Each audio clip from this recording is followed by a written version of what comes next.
Get some work done. Check out Sanjay Gupta and Common Sense finally coming to the culture.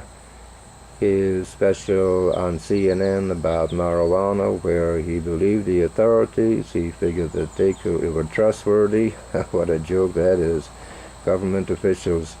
Oh, I tell you, people who believe government officials are official versions of anything. You know, official versions are always self-serving, and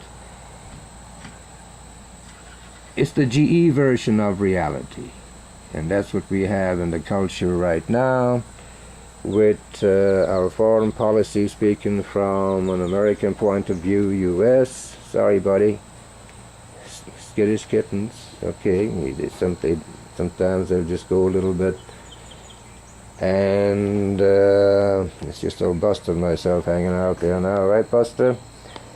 So anyway, G version of history is that when the Europeans arrived in America on the east, started settling on the east coast, the Indians moved west. Serious. That was actually on one of those GE shows, and I'm pretty sure it was Ronald Reagan who was narrating it, and so that will explain foreign policy right there, you know. So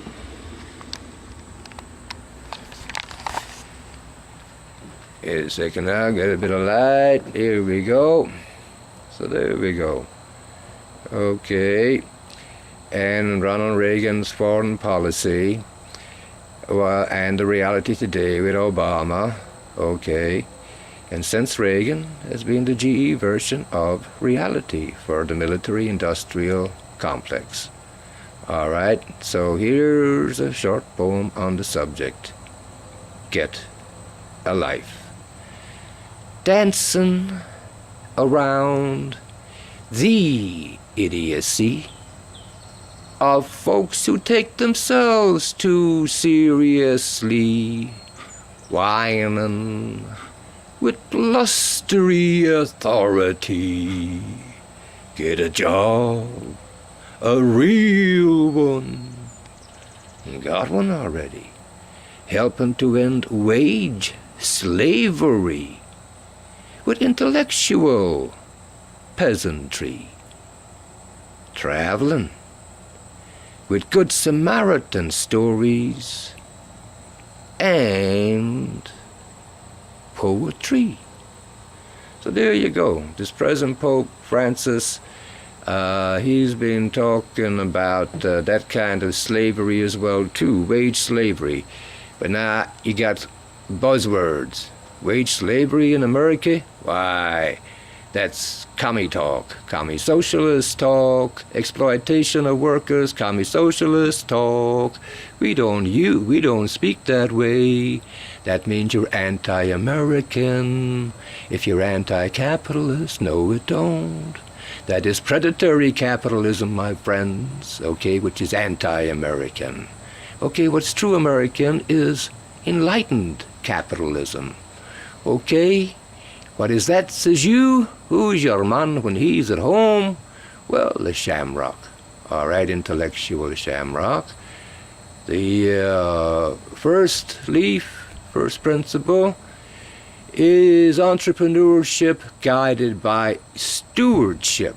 See, there's the tribe, there's the whole human tribe. And taking into account that everything is a gift given and work accordingly. That is the value system that we're supposed to espouse. The second leaf is a living wage.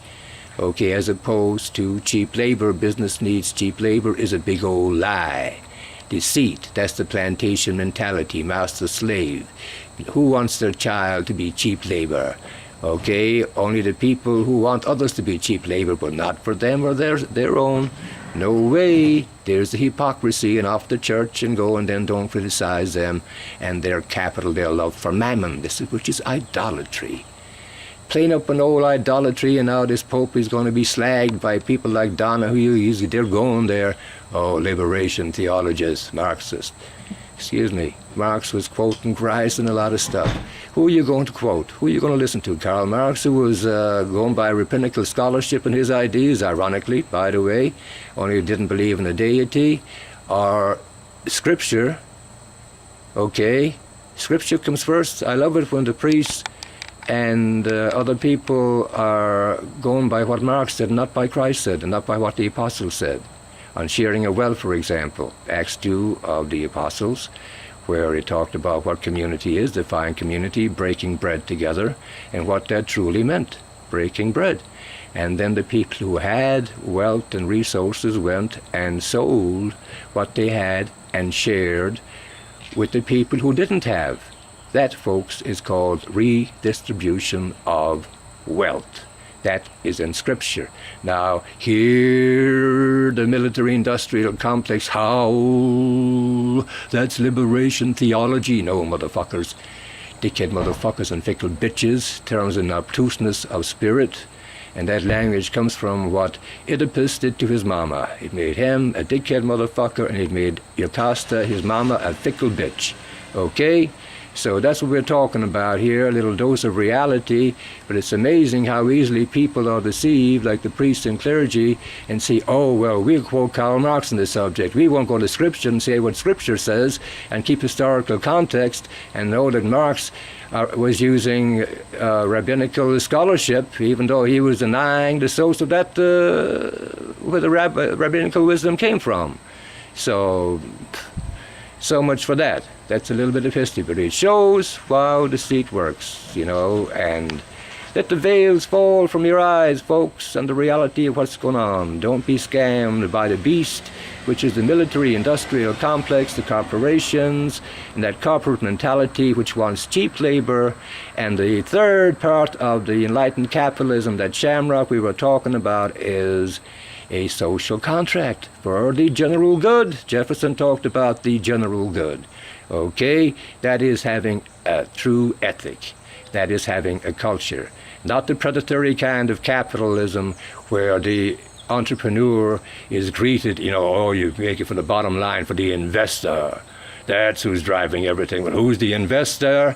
Everybody who has money who is invested, and those who would invest if they had the money, those who want to be, which is human perversity, you see. So there ain't nobody to blame except everybody, okay, including me. We all got to work our way through those desires, and that's the journey. So we got some poetry on that, but that will do it for now. That's basically it from Bard Bart right here. Yep, you're home with a poet, and don't you know it. Bye for now. All this in heaven too.